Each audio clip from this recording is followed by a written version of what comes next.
back. And what I'm working on here today is this is a 2008 Mazda 5. Now, a couple of years ago, the alternator quit on this thing, so I got under there and changed the alternator. Now, I'll show you what happened. And when I went to change the alternator a couple of years ago, I broke this bolt off.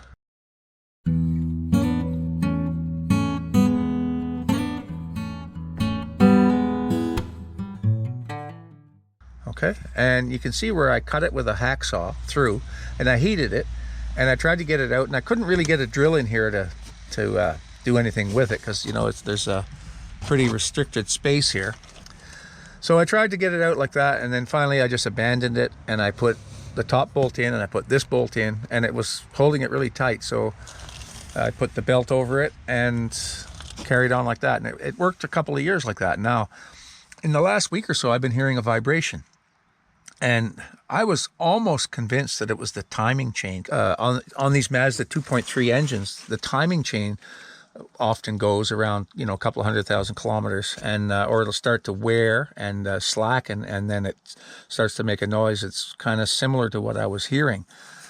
But what I decided to do the other day was to take off the serpentine belt. So I just, it's kind of trapped in here by the AC belt, but I took it off all the other components, and I made sure it was safe, and then I started the engine, and that noise went away. There was this rhythmic kind of clunking, like a vibration or a clunking, and that went away the minute I had the belt off.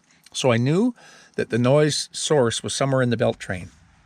So I checked all my pulleys, you know, and when I got down to the alternator, I reached down and I grabbed the pulley on the alternator, and I gave it a wiggle, and I could move it, you know, 3/4 of an inch either way. And I thought, okay, something with that alternator. So I got under here, and the top bolt, which is this one here, that was loose. You know? So both bottom bolts were broken, and of course it was banging around, right?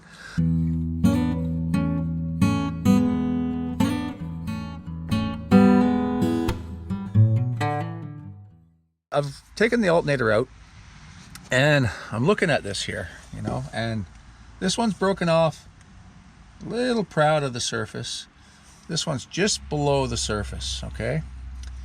And I'm not going to try that again, like to try and put a slot in it and heat it up and see if I can turn it out with a screwdriver, because that's just not going to work. And, you know, I thought of maybe trying to turn that with a chisel, and that probably won't work either. I've got a little welder here, and I'm going to try and do the weld and nut on trick and see if I can back those out. The only thing I've got here is I've got stick welding, and it's just a little, you know, one of those portable little boxes that run on 110. So I'm going to try that. All I've got is 1/8 rods. Now I'd like to have smaller rods. Maybe I can find a way to get a hold of some smaller rods before I do this. I'm going to probably do this tomorrow.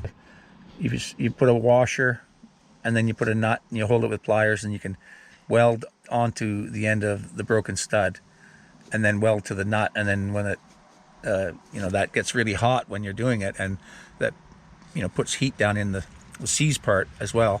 And then you've got a, you know, you can put a wrench on it and turn it and get it out. And that, a lot of guys do this, and it works, but I've never done it and never had a need to, but I do have a need to now. Okay, so I got this little hitbox welder, one of these little inverter welders, and they run on 110. And it comes with a couple of, you know, it comes with a ground lead, and it comes with a stinger lead like that. And this one even came with a few little welding rods. And I got this auto darkening mask I bought on Amazon. And I don't have any welding gloves here. I'm gonna wear these. And you notice I'm out of my safety sandals. I got my proper boots on for this job. And what I'm going to do here before I get under the car and start fiddling with that is I'm going to practice a little bit here. I set a vise up, and I'm going to practice a few welds and before I get under there, because, you know, I've pretty much got one shot to get it right under there and a whole bunch of chances to get it wrong. So I want to try and get the wrong out of my system out here. Okay, so these little welding rods that came with the welder, they are a CHE 422. And I looked it up, and it says it's a titanium calcium carbon steel electrode for AC/DC use, and can be used to weld common carbon steel structures, etc. So they give you a little bit of that. And I've got some 6011s I had here, and I kind of like the small, these are 1/16, and I kind of like that idea to go down inside the nut. You know, like if I put a nut on there and to go down inside of it. Small diameter, but I guess I'm going to have to make this work, you know, kind of thing. All right, so let's get set up here.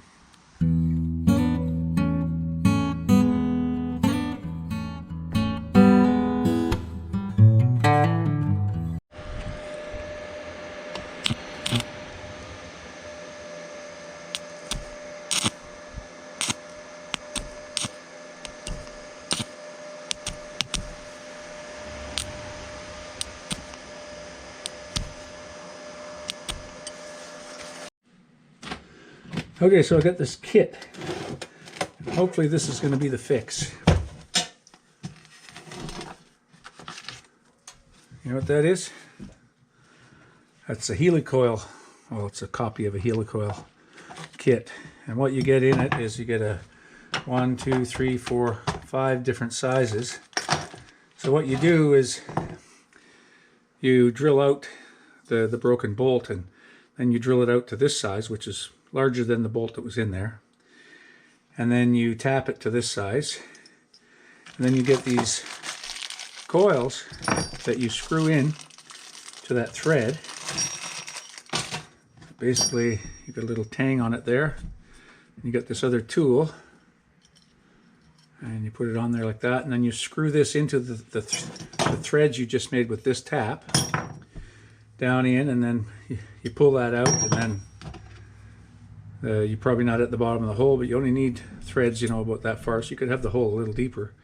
And then you have this hardened piece that you just tap on that and you break that tang off, and that way your bolt will go through these new threads inside of there. So when you tap this out, this screws right into those tap threads, but it leaves the inside at a certain predetermined diameter, and this is the inside of this one is M10 by 1.5, and there's a number of those there. I'm not sure which size exactly I'm going to use. It's going to be close to that.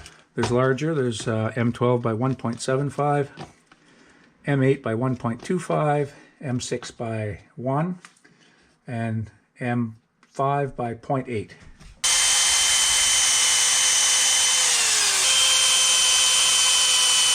Mark my distance. Let's try that. Let's try that.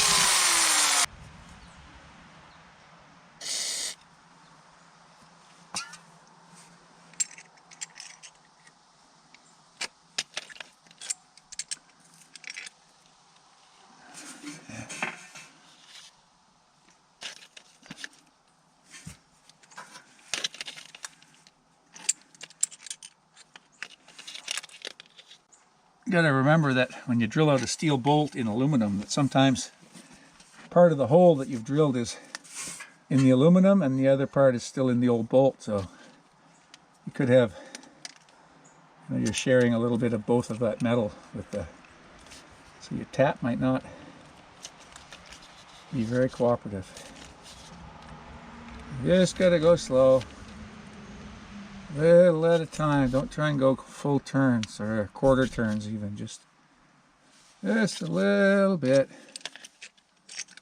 A little bit at a time. Just like that. Just feel it. Just feel it come up and just give it a little bit. Don't give it a lot. It's going. Pull that out of there.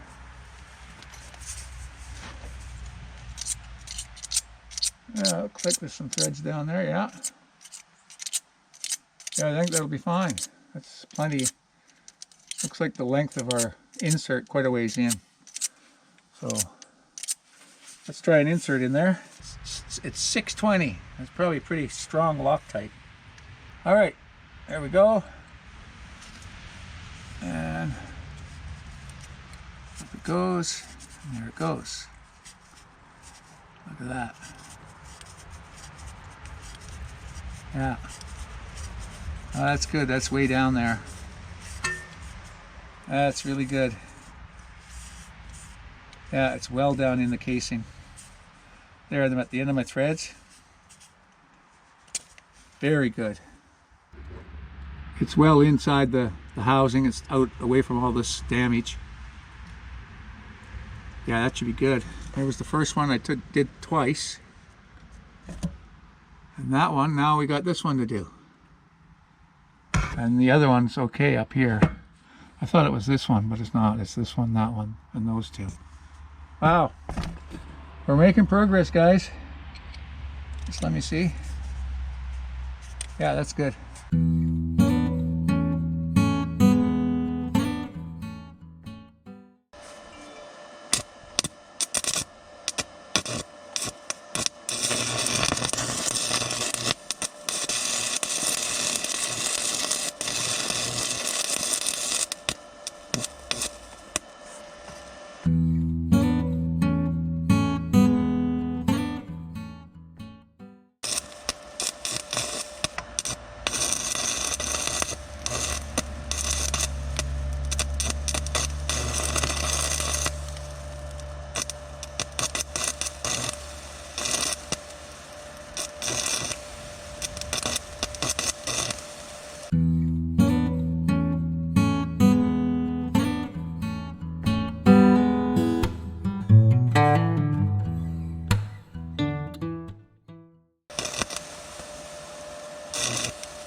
But I think it's bringing that broken stud out. How hot is it? Yeah, it's actually doing it. Look at that. Look at that. Ha ha! Look at that. Look at that. I got it. So there's a good ½ inch of good thread there. Holy. So you don't always need the nut.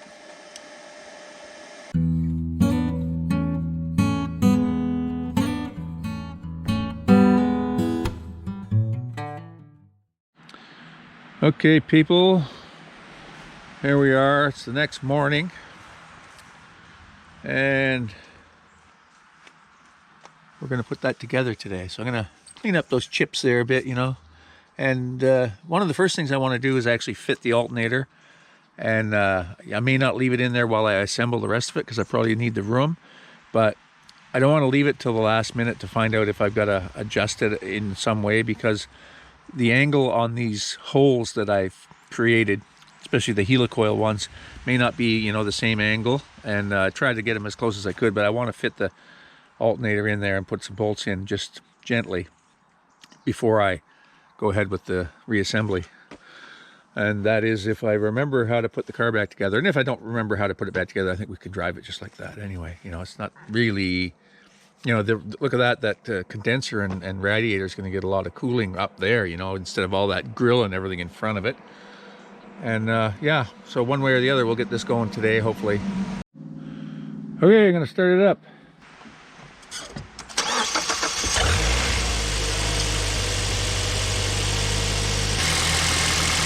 There's the alternator. All of that for those broken bolts on the alternator.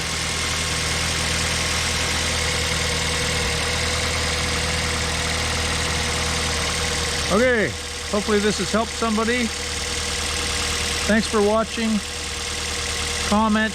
Don't forget to give us a thumbs up for this kind of content. And if you haven't already subscribed, please subscribe. It's absolutely free of charge. And I'm here to help every week with some type of a video. We'll see you again here very soon on Everyday Projects. Bye for now.